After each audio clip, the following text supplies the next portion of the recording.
Good evening friends. ಈಗ ನಾವು ಮತ್ತೊಮ್ಮೆ ಆಫನ್ನು ಯೂಸು ವರ್ಡ್ಸು ಇಂಗ್ಲೀಷನ್ನು ತಿಳಿಯೋಣ ಮತ್ತು ಕಲಿಯೋಣ. ಅದನ್ನೇ ನಾವು ಇಂಗ್ಲೀಷಲ್ಲಿ ಮತ್ತೆ ಮತ್ತೆ ಬಳಸುವ ಪದಗಳು ಅಂತ ಹೇಳೋಕ್ಕಾಗುತ್ತೆ. ಇಲ್ಲಿ ಪದ ಒಂದೇ ಇದೆ, ಆದರೆ ಬೇರೆ ಬೇರೆ ವಾಕ್ಯಗಳನ್ನ ರಚನೆ ಮಾಡಲಿಕ್ಕೆ ಅದೇ ಪದ ಬೇಕಾಗುತ್ತೆ ಅಂತ ಹೇಳುತ್ತಾ, ಇಲ್ಲಿವರೆಗೂ ಕವರ್ ಮಾಡಿದ್ದ ಅಥವಾ ಇಲ್ಲಿವರೆಗೂ ಹೇಳಿದ 6 ಬೇರೆ ಬೇರೆ ಶಬ್ದಗಳನ್ನು ಹೇಳಿದ್ದೀನಿ. ಜೊತೆಗೆ ಅವುಗಳ ಉಪಯೋಗಿಸಿದ ವಾಕ್ಯಗಳನ್ನು ಕೂಡ ಹೇಳಿದ್ದೀನಿ. ಇನ್ನು 7th ಒನ್ ಅಥವಾ 7ನೇದು ಸೆಟ್ ಬಗ್ಗೆ ಬ್ರೀಫಾಗಿ ಹೇಳಿದ್ದೀನಿ. ಆದರೆ ಇನ್ನು ನಾನು ವಾಕ್ಯಗಳನ್ನ ರಚನೆ ಮಾಡೋದನ್ನ ಹೇಳಿಲ್ಲ. ಅಂದರೆ ಸೆಟ್ಟು ಇಟ್ಟುಕೊಂಡು ನಾವು ಇನ್ನೂವರೆಗೂ ಯಾವುದೇ ವಾಕ್ಯ ರಚನೆ ಮಾಡಿಲ್ಲ. ಇವತ್ತು ಈಗ ಮಾಡೋಣ ಅಂತ ಕಲಿಯೋಣ. ಬೆಳಗ್ಗೆ ನಾನು ಒಂದೇ ವಾಕ್ಯ ರಚನೆ ಮಾಡಿದ್ದೆ, ಅದನ್ನು ಕೂಡ ಸೆಟ್ಟನ್ನು ಉಪಯೋಗಿಸಿ ವಾಕ್ಯ ರಚನೆ ಮಾಡಿದ್ದೆ. ಅದುವೇ ಮೊದಲನೇ ವಾಕ್ಯ, ಸೂರ್ಯ ಪಶ್ಚಿಮದಲ್ಲಿ ಮುಳುಗುತ್ತಾನೆ ಅಂತ ಹೇಳಲಿಕ್ಕೆ the sun sets in the west ಅಂತ ಹೇಳಿದ್ದೆ. ಜೊತೆಗೆ ನಾನು 4 ದಿಕ್ಕುಗಳನ್ನು ಕನ್ನಡದಲ್ಲಿ ಮತ್ತು ಇಂಗ್ಲೀಷಲ್ಲಿ ಹೇಳಿದ್ದೆ. ನೀವು ನೋಡಿದ್ರೆ ಅನ್ಕೊಂಡಿದ್ದೀನಿ. ಸಿಂಪಲ್ ಆಗಿ ಹೇಳ್ಬೇಕಾದ್ರೆ ನೀವು ನೋಡ್ಕೊಳ್ಳಿ. ನ್ಯೂಸ್ NEWS ಅಲ್ಲಿ ನಾರ್ತು, ಈಸ್ಟು, ವೆಸ್ಟು, ಸೌತ್ ಬರುತ್ತೆ. ಅಂದರೆ ಉತ್ತರ, ಪೂರ್ವ, ಪಶ್ಚಿಮ ಮತ್ತು ಸೌತ್ ಬರುತ್ತೆ. ಅದನ್ನೇ ಸಿಂಪಲ್ ಆಗಿ ಹೇಳ್ಬೇಕಾದ್ರೆ ನ್ಯೂಸ್ ಅನ್ಬೇಕಾಗುತ್ತೆ ಅಂತ ತಿಳ್ಕೊಳ್ಳಿ. ಈಗ ನಾನು ಸೆಟ್ಟನ್ನು ತೊಳ್ಕೊಂಡು ವಾಕ್ಯ ರಚನೆ ಮಾಡಿದ್ದೀನಿ, ನೋಡ್ಕೊಳ್ಳಿ. 2ನೇ ವಾಕ್ಯ, ಮಳೆಗಾಲ ಶುರುವಾಗಿದೆ ಅನ್ನಲಿಕ್ಕೆ ನಾವು ಇಂಗ್ಲೀಷಲ್ಲಿ ಹೇಳ್ಬೇಕು ಮಾನ್ಸೂನ್ ಹ್ಯಾಸ್ ಸೆಟ್ ಇನ್ ಅನ್ಬೇಕಾಗುತ್ತೆ.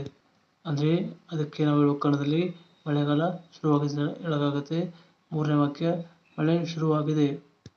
ಅದಕ್ಕೆ ನಾವು ಇಂಗ್ಲೀಷ್ ಹೇಳ್ಬೇಕು rain set in ಅನ್ಬೇಕಾಗುತ್ತೆ.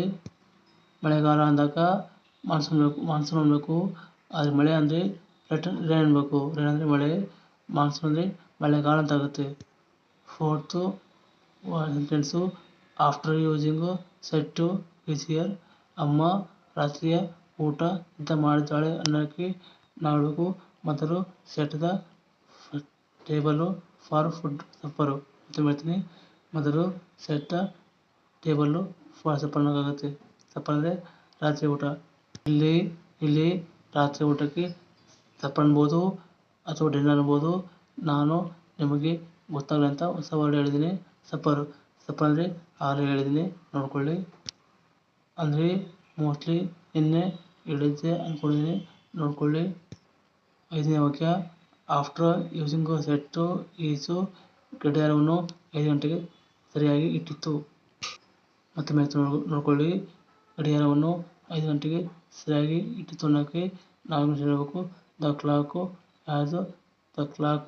Was set for 5 o'clock. ಮತ್ತೆ ಹೇಳ್ತೀನಿ, the clock was set for 5 o'clock. 6th sentence, after using set is ಅವನು ತನ್ನ ನಾಯಿಯನ್ನು ನನ್ನ ಮೇಲೆ ಬಿಟ್ಟ.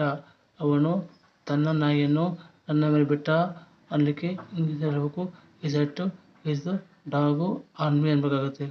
ಇಲ್ಲಿ ಈಸ್ ಡಾಗ್ ಅಂದರೆ ತನ್ನ ಅಂತ ಆಗುತ್ತೆ.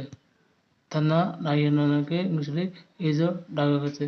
ನಂತರ 7th ಒನ್, ಈಸ್ ಅವನು ಗುಡ್ಡದ ಮೇಲೆ ಒಂದು ಕುಟೀರವನ್ನು ಕಟ್ಟಿದ. ಅದನ್ನೇ ಇಂಗ್ಲೀಷಲ್ಲಿ ಹೇಳ್ಬೇಕಾದ್ರೆ ಈ set up A cottage on the hill. ಇಲ್ಲಿ ಕಾಟೇಜು ಅಂದರೆ ಕುಟೀರ ಅಂತ ಆಗುತ್ತೆ. ಹಾಗೆ ಹಿಲ್ ಅಂದರೆ ಗುಡ್ಡ ಅಂತ ಆಗುತ್ತೆ. 8th sentence, is after using set is ನಾನು ಇದನ್ನು ಸರಿ ಮಾಡುತ್ತೇನೆ ಅನ್ನಲಿಕ್ಕೆ ನಾವು ಹೇಳಬೇಕು I will set it right ಅನ್ಬೇಕಾಗುತ್ತೆ. ಇಲ್ಲಿ ರೈಟು ಅಂದರೆ ಸರಿ ಅಂತ ಆಗುತ್ತೆ. ಸೆಟ್ಟು ಅನ್ನೋ ಶಬ್ದವನ್ನು ನೋಡಿಕೊಂಡು ವಾಕ್ಯ ರಚನೆ ಮಾಡಿದ್ದೀನಿ. ಅದು ಅಂದರೆ 9ನೇದು, ಗಾಂಧೀಜಿ ಮೇಲ್ಪಂಕ್ತಿ ಹಾಕಿಕೊಟ್ಟರು ಅನ್ನೋಕ್ಕೆ ಇಂಗ್ಲೀಷ್ ಹೇಳಬೇಕು ಗಾಂಧೀಜಿ ಸೆಟ್ ಆ್ಯನ್ ಎಕ್ಸಾಂಪಲ್ ಅಂತ ಆಗುತ್ತೆ. ಗಾಂಧೀಜಿ ಸೆಟ್ ಆ್ಯನ್ ಎಕ್ಸಾಂಪಲ್ಲು ಅಂದರೆ ಗಾಂಧೀಜಿ ಮೇಲ್ಪಂಕ್ತಿಯನ್ನು ಹಾಕಿ ಕೊಟ್ಟರು ಅಂತ ಹೇಳೋಕ್ಕಾಗುತ್ತೆ. 10th ಎಕ್ಸಾಂಪಲು, ಈಸು ದಟ್ ಹಿಂದಿನ ನಿರ್ದೇಶಕರು ಕನ್ನಡ ಚಲನಚಿತ್ರಗಳಿಗೆ ಮಾದರಿಯಾದರು. ಹಿಂದಿನ ನಿರ್ದೇಶಕರು ಕನ್ನಡ ಚಲನಚಿತ್ರಗಳಿಗೆ ಮಾದರಿಯಾರು ಅನ್ನಲಿಕ್ಕೆ ನಾವು ತಿಳಿಯಬೇಕು. ಫಾರ್ಮರು, ಡೈರೆಕ್ಟರ್ಸು ಸೆಟ್ ದ ಮಾಡಲು ಇನ್ ದ ಸ್ಯಾಂಡಲ್ವುಡ್ ಅಂತಾಗುತ್ತೆ. ಮತ್ತೊಮ್ಮೆ ನೋಡಿ, ಫಾರ್ಮರು, ಡೈರೆಕ್ಟರ್ಸು ಸೆಟ್ ದ ಮಾಡಲು ಇನ್ ದ ಸ್ಯಾಂಡಲ್ವುಡ್ ಅಂತಾಗುತ್ತೆ. ಇಲ್ಲಿ ಕನ್ನಡ ಚಲನಚಿತ್ರಗಳಂದ್ರೆ ಸ್ಯಾಂಡಲ್ವುಡ್ ಅಂತಾಗುತ್ತೆ. ನಿರ್ದೇಶಕರು ಅಂದ್ರೆ ಡೈರೆಕ್ಟರ್ಸ್ ಅನ್ನಬೇಕಾಗುತ್ತೆ. ಮಾದರಿ ಅಂದ್ರೆ ಇಂಗ್ಲಿಷಲ್ಲಿ ಮಾಡಲ್ ಅನ್ನಬೇಕಾಗುತ್ತೆ. ಈ ಹೊತ್ತಿಗೆ ಇಷ್ಟು ಸಾಕು. ನಾಳೆ ಬೆಳಗ್ಗೆ ಹೊಸ ಆಫನ್ನು ಪ್ರಾರಂಭ ಮಾಡೋಣ ಅಂತ ಹೇಳ್ತಾ ಇದ್ದೀನಿ. ನಾಳೆ ಬಗ್ಗೆ ಮತ್ತೆ ಸಿಗೋಣ. ಆದರೂ ಕೂಡ ಇಂಗ್ಲಿಷಲ್ಲಿ ಇರುವ ಹೊಸ ಆಫನ್ನು ಅದನ್ನ ತಿಳಿಯೋಣ ಮತ್ತು ಕಲಿಯೋಣ. ಅದಕ್ಕೆ ಕನ್ನಡದಲ್ಲಿ ಹೇಳ್ಬೇಕಾದ್ರೆ ಇಂಗ್ಲಿಷಲ್ಲಿ ಮತ್ತೆ ಉಪಯೋಗಿಸುವ ಶಬ್ದಗಳನ್ನ ತಿಳಿಯೋಣ ಮತ್ತು ಕಲಿಯೋಣ. ನೋಡ್ತಾ ಇರೋರು ಪೂರ್ತಿಯಾಗಿ ನೋಡಿ, ಅಂದರೆ ಗೊತ್ತಾಗುತ್ತೆ. ಆಮೇಲೆ ಡೆಫಿನೆಟಾಗಿ ವಿಡಿಯೋ ಅಂತ ಕೊನೆಗೆ ನಮ್ಮ ಚಾನಲ್ಗೆ ಸಹಾಯ ಮಾಡಿ, ಲೈಕ್ ಮಾಡಿ ಮತ್ತು ಫ್ರೆಂಡ್ಸ್ಗೆ ಶೇರ್ ಮಾಡಿ.